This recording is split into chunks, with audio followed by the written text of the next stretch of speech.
Welcome to Daily Wisdom, Walking the Path with the Buddha, a podcast shared by David Roylance. This podcast is dedicated to guiding you to completely eliminate the discontent mind and the suffering it causes by attaining enlightenment. Learn and practice the teachings of Gotama Buddha that will guide you to fully attain a peaceful, calm, serene, and content mind with joy. To support this podcast, visit patreon.com/support Buddha or visit buddhadailywisdom.com, where you will discover a full range of courses, retreats, and online learning resources to assist you on the path to enlightenment. Now, here's our teacher to share more.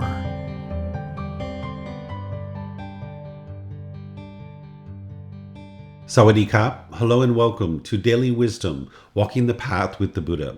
Today is our group learning program where I'm going to be helping you to understand chapter 6 of our book, which is titled The Middle Way, Walking the Middle Way. We're going to be starting with meditation, but then afterwards, I'm going to share a talk on this particular topic because this is a topic that you hear about with the teachings of the Buddha, that people talk about the middle way or walking the middle way. But what does that mean? What does it mean to be in the middle or walk the middle way? That's what I'm going to help you to understand. This is actually a very simple teaching. This is probably one of the most simple teachings that you'll ever hear from the Buddha.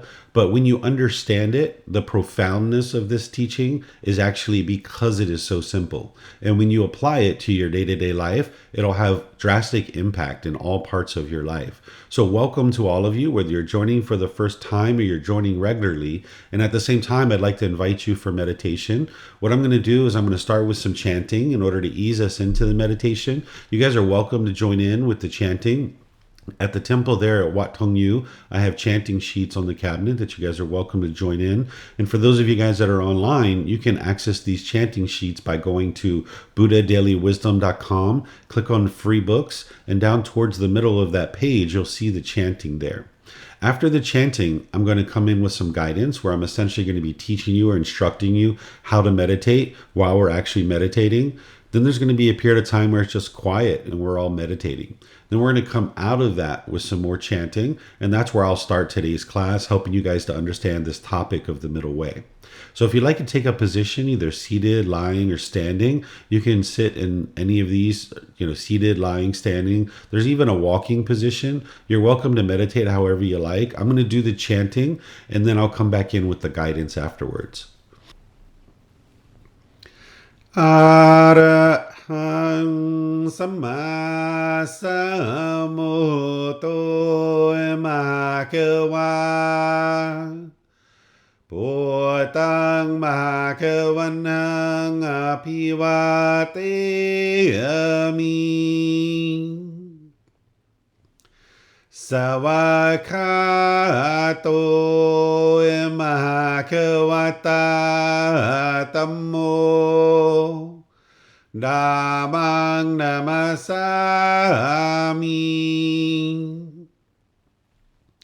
Supatipano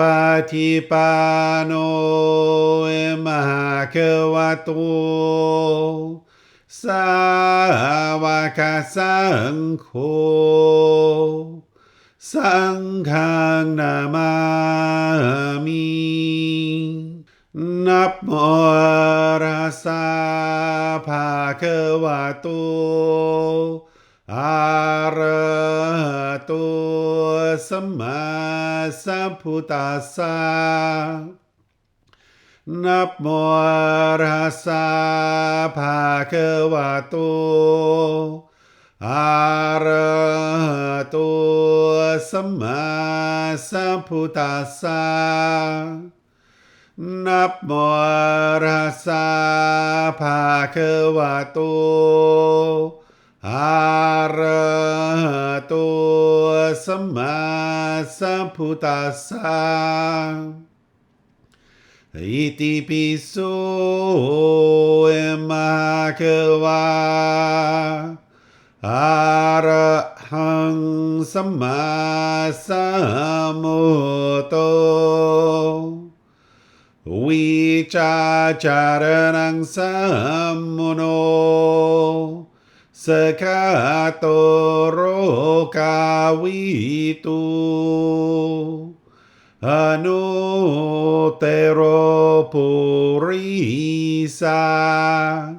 dhamma sati satatawa manusrang Poto Bhagavati.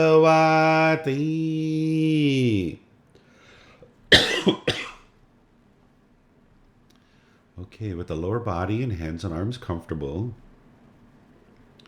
and the upper body erect. Just close the eyes and start breathing in through the nose and out through the nose. Here you're just looking to establish the breath. A nice, natural, steady, consistent breath. Not forced or controlled, just a gradual inhale through the nose, experiencing the full breath. And then whenever you're ready, exhale out through the nose. Breathing in and out.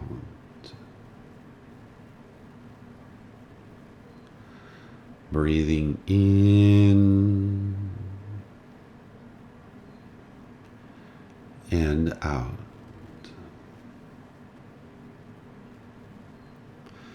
Your breath may not match up with the guidance that I'm providing, and that's okay. This is your practice. I'm just here for guidance. You can use this voice as a reminder that whenever you get to the next inhale, breathing gradually through the nose, developing a nice, natural, steady, consistent breath. And then whenever you're ready, exhale out through the nose, experiencing the full breath. Breathing in and out. Breathing in and out.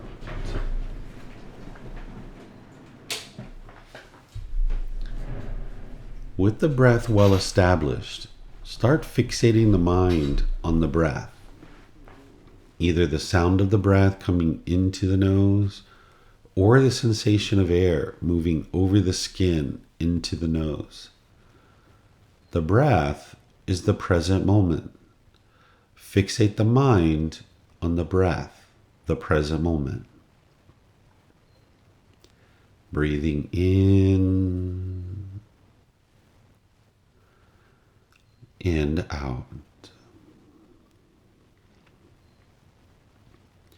Breathing in and out.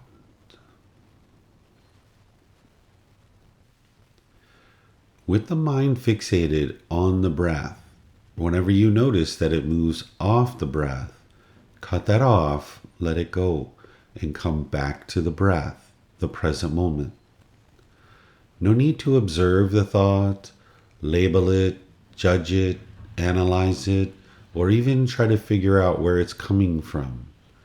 Whenever you notice that the mind is moved off the breath, cut that off, let it go, and come back to the breath, the present moment. Breathing in and out. Breathing in and out. I'm going to be quiet now and let you do this work of focusing on the breath, cutting off and letting go anytime the mind moves off the breath. You have nowhere to go. There's nothing to do. No one needs you right now. This is your time to focus on the breath. Breathing in and out.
อะระหังสัมมาสัมพุทโธมหาเกวา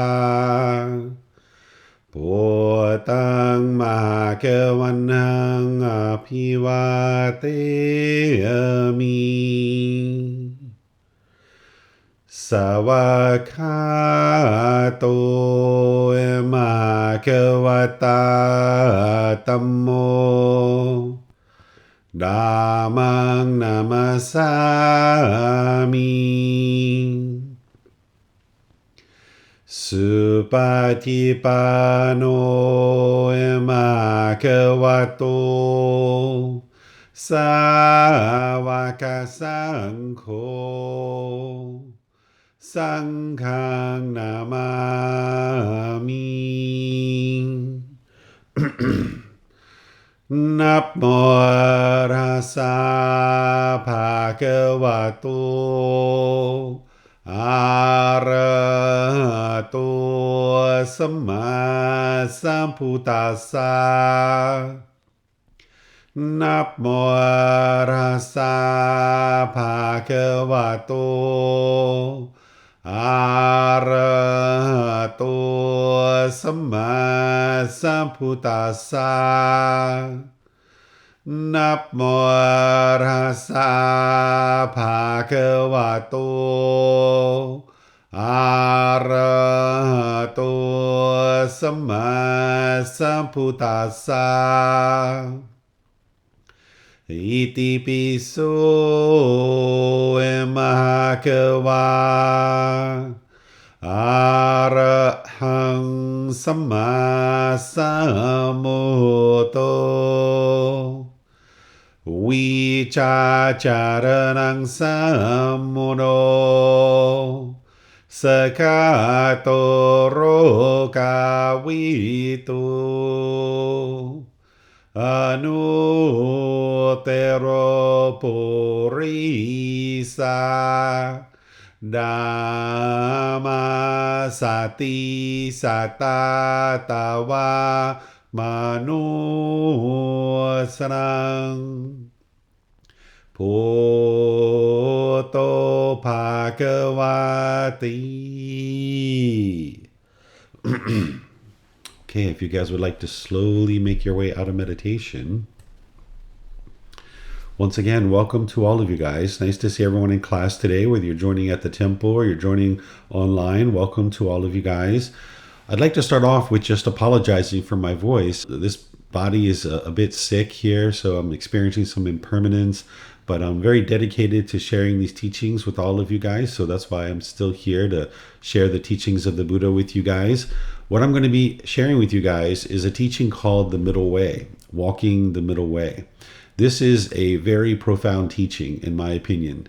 It's the simplest, most easiest teaching that the Buddha has ever taught, in my opinion. But because of that simplicity and application of applying this teaching in your day-to-day life, it makes it very profound. It'll probably only take me all of maybe 10 or 15 minutes to actually teach it to you. But then when you apply it to your day-to-day life, this is where you're really going to experience significant benefits. I'm going to be sharing this with you, and then I'm going to stop at the end and see what questions you guys have related to this particular teaching. If you're in Facebook, YouTube, or Zoom, if you're at the temple too, you can actually ask questions. If you're at the temple, there's microphones there that all you need to do is get a microphone, press the gray button, and you'll be able to ask your questions. You'll see the lights come on the microphone. You can just hold it up to your chin and we'll be able to hear you. And then when you're not using it, if you could turn it off, that'll be helpful so that we don't get feedback through the speakers.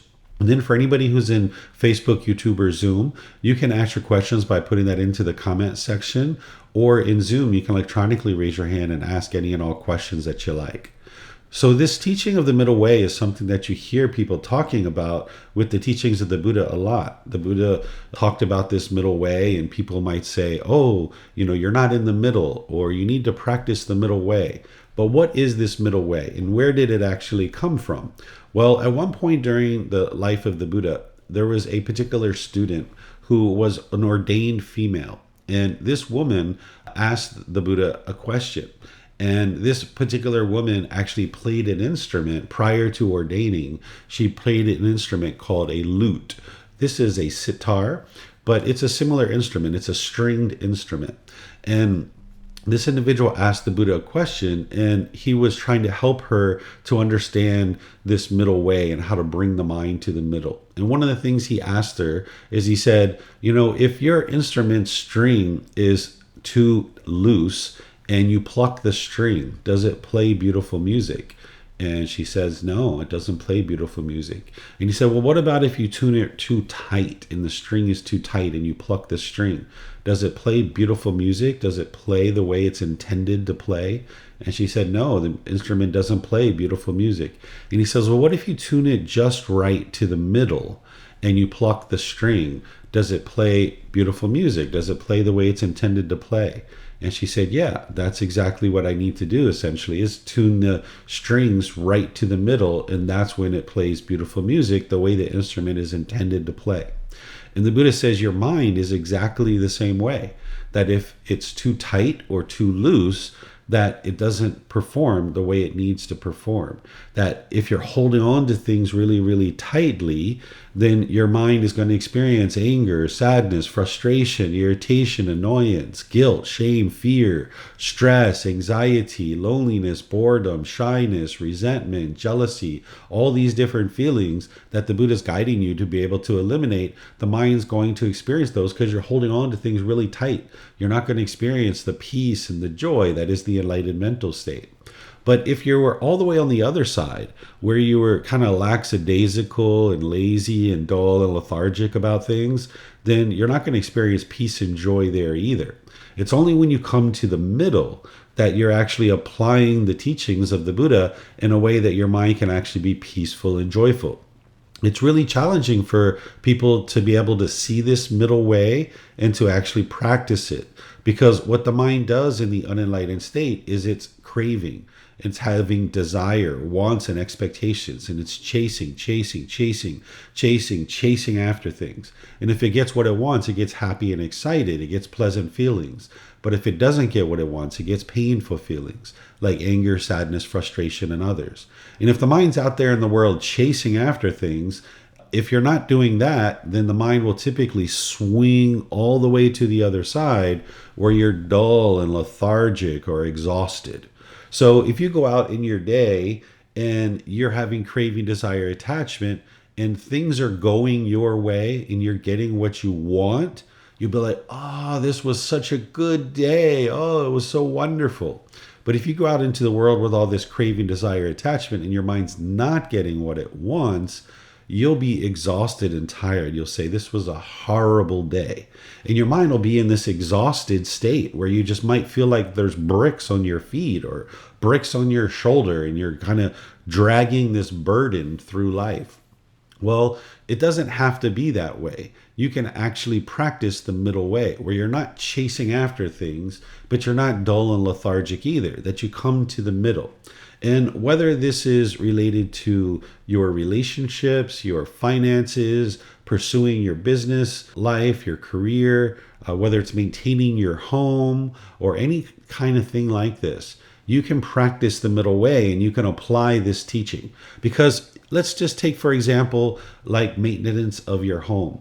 If you were craving for your home to look a certain way and you were obsessive about maintaining your home, you're going to be looking at every little tiny thing in your home, and any tiny thing that is not going correctly or you find to be something that you're not interested in occurring. If you were obsessive about maintaining your home, you're not going to experience peace and joy. Maybe you're going around vacuuming, every day, every 4 hours, you're vacuuming to get dust and dirt out of your house. Maybe you're, going around and looking at each little detail in your house, and every little tiny scratch or every little nick of paint, you're just obsessively worried about that. You're not going to experience peace and joy as it relates to maintaining your house. But if you are all the way on the other side, where you could care less about what's going on in your house and you just let it slowly deteriorate, you're not going to experience peace and joy there either. So you need to come to the middle where you understand that, hey, I need to look at these things. I need to maintain this home. I need to make wise decisions, but you need to do it from the middle way where you're not doing it obsessively, but you're not all the way on the other side either. Or let's take something like spending time with your friends or family. If you were to spend an exhaustive amount of time where you were always spending so much time with people, and any time you weren't spending time with your family, you were worried or anxious or had stress and things like this, you're not going to experience the peace and joy. But if you were all the way on the other side, where you could care less about your social life and who you spend time with, and you just haphazardly walk through life spending time with anybody and everybody, then you're not going to experience peace and joy there either. You need to come to the middle where you're making wise decisions about who to spend time with. But not only are you spending time doing social things, but you're spending time based on your career and advancing your career and your profession. Same thing if you were pursuing your profession where you were just, working, maybe, 10 hours a day, 12 hours a day, 16 hours a day. You're not going to experience peace and joy there because you're not in the middle. But if you were all the way on the other side where you could care less about your career and you just allowed yourself to be unemployed for exhaustive amounts of time, multiple years, you didn't have any way of accumulating any kind of resources or skills to be able to improve your career, you're not going to experience peace and joy there either. So you need to come to the middle where you apply effort and energy towards building your skills and building a career. So you can apply this middle way to anything and everything as part of your life. Even something like generosity. We practice generosity as part of this path where you're giving and sharing more than is strictly required in any given situation without any expectation of anything in return. Well, if you were practicing generosity excessively, that means you're giving away so much of your time, effort, energy, and resources that you don't even have what you need in order to be able to sustain your life. But if you were all the way on the other side, where you weren't practicing any generosity at all, then you would be quite selfish and your mind would be holding on to things very tightly. So even with something like generosity, a wholesome quality, you need to find the middle. This is where sometimes people have so much worry and anxiety about the world that they're having this, anxiety and worry and stress about the world because they're holding on to the world and wanting the world to be a certain way. But if you were all the way on the other side where you could care less about what's happening in the world and you were indifferent to other people's suffering, that's not going to produce peace and joy there either. So you need to come to the middle with all of these different things that you're pursuing as part of this path to enlightenment. And once you get to the middle, you need to be able to understand that that middle is going to change, it's going to shift. So if we're walking on this path and we're headed towards this mountain, it's not a straight shot right to the mountain. It's not like you get in the middle and you find the middle way and then it's just a straight shot and you just stay on that path all the way through. Instead, the middle way is constantly shifting. So for example, using generosity. Again, if somebody was practicing generosity excessively, then they don't have the resources that they need for their life. But if they were never practicing generosity, they're quite selfish. But if you can come to the middle where you can find a way to practice generosity with the people around you, now you find the middle. And let's just say somebody is quite wealthy and quite rich. And let's just say that they're giving, $2,000 a month away to charity. Maybe they're supporting some orphanage, right? And they're giving $2,000 a month to an orphanage. Well, now that's their middle way because they're quite rich and they're quite wealthy and they found the middle and they're walking towards this mountain on this straight path. But now let's just say something shifts in their life. Let's just say their children go to university or their parents become ill and they need to start spending money to be able to take care of their parents. Or let's just say a tree falls on their house. Some impermanence comes along and now they need to spend a lot of resources to be able to repair their house. Well, that middle for their generosity is going to shift, that they can no longer pay or give $2,000 a month to charity. Maybe they need to shift that. They maybe need to bring it down to 500 or 200 or 100 or something like that. Because if you stay locked in with this 2,000 US dollars that you're giving away every single month, if you stay locked into that and you think that that's going to be the middle and you're just going to walk straight towards this mountain, then when it starts shifting and things start changing in your life because of impermanence, things will change in your life. You're going to just stay locked into this $2,000, and now you're maybe exhausting your resources. You're not in the middle anymore. Your mind has shifted. So you need to be able to find the middle and then realize it's going to shift. It's going to change. So maybe right now in your life, you're spending a lot of time with your friends and you're having social experiences where you're going out with your friends a lot. And maybe your career is just kind of like going along just fine. But maybe at a certain point, you need to shift, and now you need to spend more time on your career and less time with your friends. And this is going to make sure that you're in the middle. And you're the only one that can determine whether or not you're in the middle. The way that you're going to know that you're in the middle is that when you get to the middle and you're practicing the middle way, it's like your mind takes a breath of fresh air. When you're not in the middle, things will seem very congested. They'll feel very convoluted. They'll feel very difficult. That you'll be trying to implement certain decisions in your life and you'll just keep stumbling over your feet. And you'll feel like you're never quite where you need to be. You're never quite where you are interested in being. And you're just kind of like really struggling in the world to kind of walk forward in life. So if you're noticing that you're having trouble walking forward in life and it feels like a real struggle and you're almost trying to force things, you're not in the middle, right? So when you come to the middle, when you bring it towards the middle, whatever the decision is, if you're holding on to things too tight, if you kind of let that go a bit and come to the middle, or if you're holding on to things too loosely and you need to come to the middle, as you come to the middle, this is where your mind takes a breath of fresh air. And it feels like, you feel at ease. So if I was walking down this path towards this mountain and I was walking really, really, really, really fast, and I start breathing heavy and I'm sweating and now it's getting cold because I'm sweating, I'm not in the middle. The body's not comfortable. The mind's not comfortable. I'm walking really fast. My feet are starting to hurt. I'm not in the middle, right? And now there's no breath of fresh air, that it feels like a struggle. But then if I was on the other side where I was walking so slow and I'm not even going to get to my goal or objective here of actually reaching this mountain. But if I come to the middle, there's like a perfect pace where it's just like, this is perfect. I can walk down this path. I can look at the view. I'm making forward progress. I can get air into my lungs. My feet aren't hurting. This feels really nice, right? So this is how you'll know that you're in the middle. Whether it's with your maintenance of your home, whether it's pursuing your career, whether it's practicing generosity, whether it's spending time with your friends or your family, it'll just be like, there's the breath of fresh air. The mind feels comfortable because it's in the middle. There's comfort there.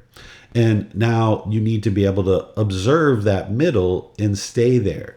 As things are shifting and changing in your life, you're going to need to shift and change and be able to stay in the middle. And the thing that's going to help you to be able to stay in the middle is the Eightfold Path. I taught this over the last 2 weeks in this program, where chapter 4 and chapter 5 is the Eightfold Path. This is the core central teaching of the Buddha. When he talked about the middle way and he was asked, what is the middle way? He said the Eightfold Path is the middle way. So if you learn and practice this teaching closely, it's going to help you to bring your mind to the middle.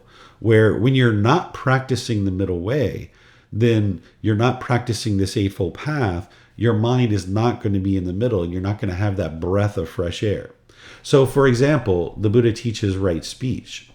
He teaches to eliminate lying, slander, harsh speech, and frivolous speech. If you're not practicing that, where you are lying, you are gossiping and slandering, you are having harsh and bitter and hostile speech, or you have frivolous speech where you're just yada, yada, yada, yada, yada, and you're not actually purposeful and beneficial in your speech, you're not in the middle. And you'll see your mind's jumping all over the place. And the same thing with all these other teachings here. If you're not practicing each one of these teachings, then your mind's not in the middle. So in the unenlightened state, an individual is not in the middle. You're not actually fully practicing the middle way 100% of the time until your mind's actually enlightened.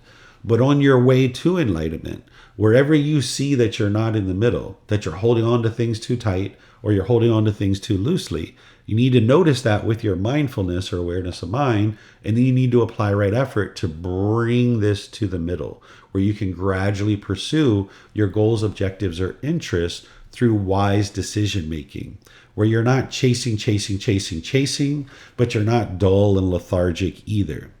If you get happy and excited when you accomplish a goal, and you get angry and frustrated and irritated when you don't accomplish your goal, that's not actually a goal. That's a craving, desire, attachment masquerading as a goal.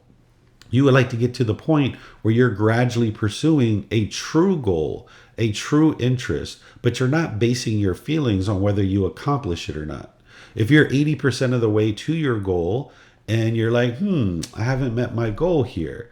If you get angry and frustrated, then it's not an actual goal. It's a craving, desire, attachment. Your mind's longing, yearning for that.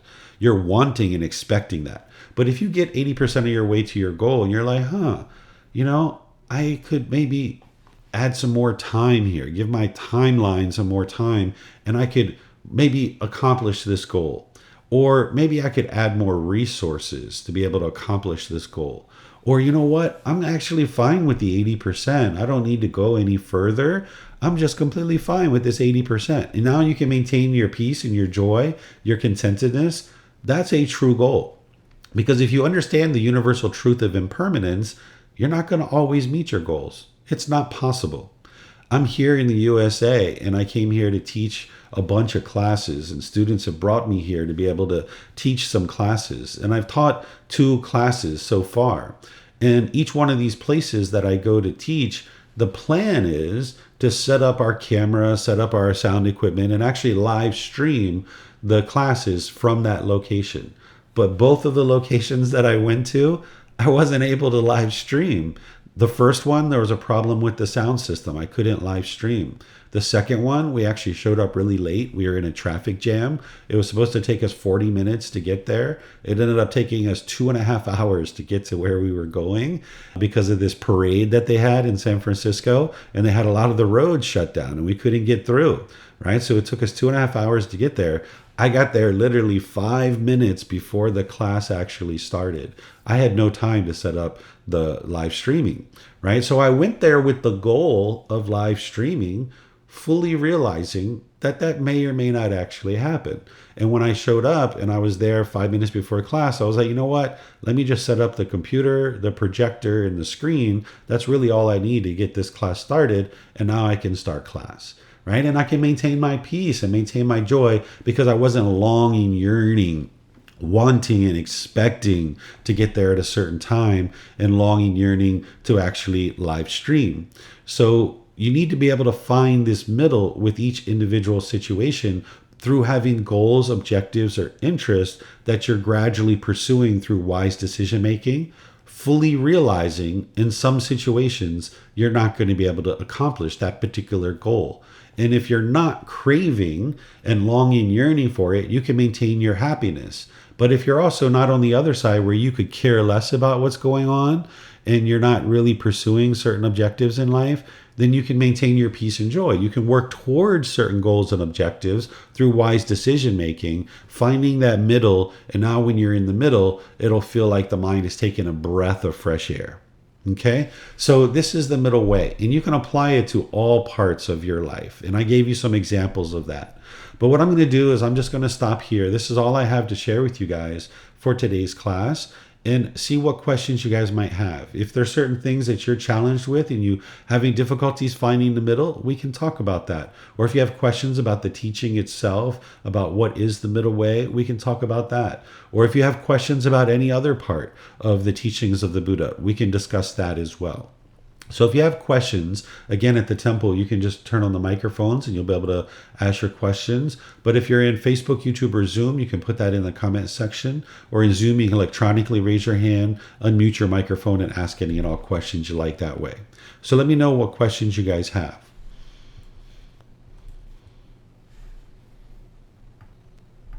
Okay, I'm not. Am I audible? Oh, there we go. Yep. Uh, yes, I had a question about the middle part. Is there any situation where you can't walk in the middle for? Is there any situation where you can't walk in the middle? It sounds like your mic might have cut out, but that's what I heard from you. Okay, it looks like the mics might have cut out. They're impermanent. Yeah, I think this one is working. Okay, perfect. Uh, so, for example, if you have like an addiction, let's say alcohol, or not necessarily an addiction, right? Like, let's say maybe you drink like once a week or something of that sort, right? How do you know what is the middle exactly? Like, how do you know, okay, once a week is not enough, or it's maybe it's too much, either of these two things, or similar situations, right? Where it might be a vice or something that's overall unhealthy for your life, but it's provides enjoyment to you. So how do you decide in such situations like what you should do? Sure. So if you're drinking any amount of alcohol, you're not in the middle because alcohol is like poison. And when you're putting that into the body, it's affecting your mind and it's creating difficulties and struggles in your day to day life. So if you're even drinking once a year, the mind is not in the middle with that. So you need to be able to get rid of any kind of substances like that as part of this path. If you're interested in getting to the enlightened mental state where the mind's completely peaceful, calm, serene, and content with joy, this is a permanent mental state that you can accomplish. An individual will never get to that while they're drinking alcohol. So any amount of alcohol, the mind's not in the middle. So the way that you understand this is you can see that when people drink alcohol, they function in ways that is unwise and they make unwise decisions that is impacting their life.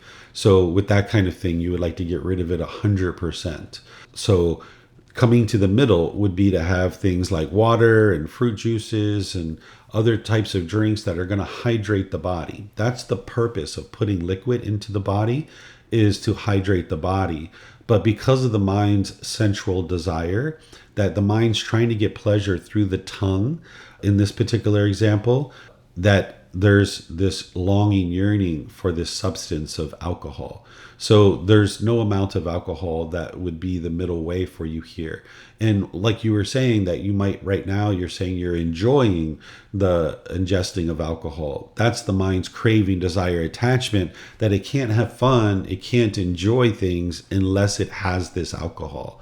Where what the Buddha is teaching you to do is to eliminate craving, desire, attachment. I taught this 2 weeks ago in this program, where when your mind's longing, yearning, and trying to form its feelings based on something, then you can only be happy when the mind's getting what it wants. You need to learn how to enjoy wholesome things, where you can enjoy a fruit smoothie, or you can enjoy coconut water, or something like this, where you're not trying to put a substance into the body, because this is just polluting the environment and it's polluting the mind. And now you're not going to be able to have awareness of mind or mindfulness to be able to practice these teachings. If you don't have mindfulness or awareness of mind, you're not going to be able to make wise decisions.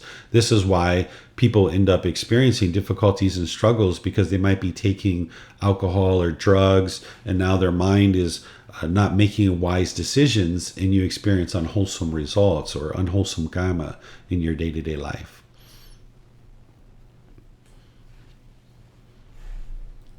Yes, understood. Okay.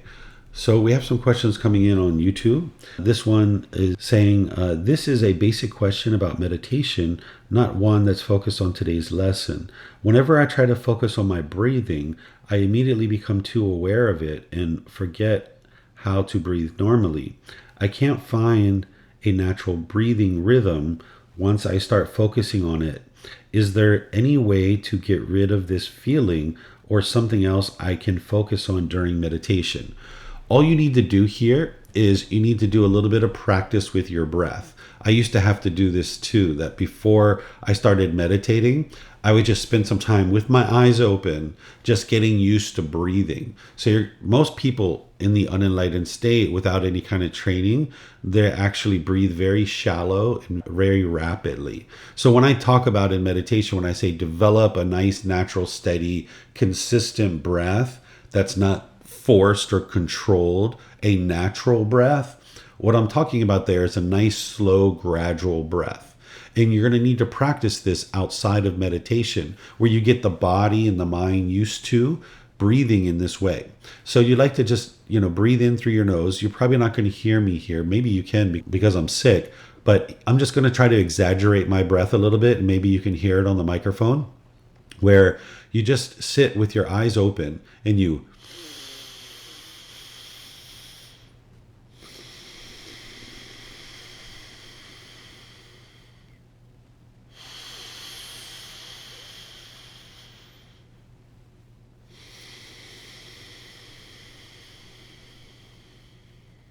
You'd like to kind of get used to breathing like that, where oftentimes in the unenlightened state, we breathe very shallow and very rapidly. So you would like to learn how to breathe this way, where the body and the mind can be comfortable with it. It might take you 5 or 10 minutes to kind of do this breath exercise prior to ever meditating. And now, as you get comfortable with breathing, then you close your eyes and you start focusing on the breath. So you still would like to do what it is that the Buddha taught, which is focus on the breath. And anytime the mind moves off the breath, you cut that off and let it go and come back. But you need to work with your breath to develop a nice, natural, steady, consistent breath. Okay. That feels really slow, but now I know what to practice. Yeah, it's going to feel slow and it's going to feel awkward because the body and the mind's not used to that. So you're going to need to practice it outside of meditation. When I first started breathing this way, I thought I was going to die because I was breathing so slow. But now I can't imagine breathing any other way. So you would like to do this where you're breathing very slow and gradual, and the body gets used to breathing this way. And then there's going to be a gap between the inhale and the exhale, and you're going to observe that gap. And then you exhale just very gradually out of the nose. So you're going to need to do this several times. I had to do it for like a full week or so, before I was actually really able to put it together with meditation. So it's going to feel slow. It's going to feel different. It's going to feel awkward. And the mind's not going to necessarily like it because it doesn't like change. But this is what you need to be able to do in order to be able to get the mind to slow down. Because in the unenlightened state, the mind has this craving, desire, attachment where it wants to go, go, go, go, go, go, go, go, go, go, go, go, go, go. And you're just kind of nose to the grindstone. Go, go, go, go, go, go, go, go, go, go, go, go. But if you allow your breath to be short and shallow during meditation and you focus your mind on that, then your mind's going to keep go, go, go, go, go, go, go, go, go.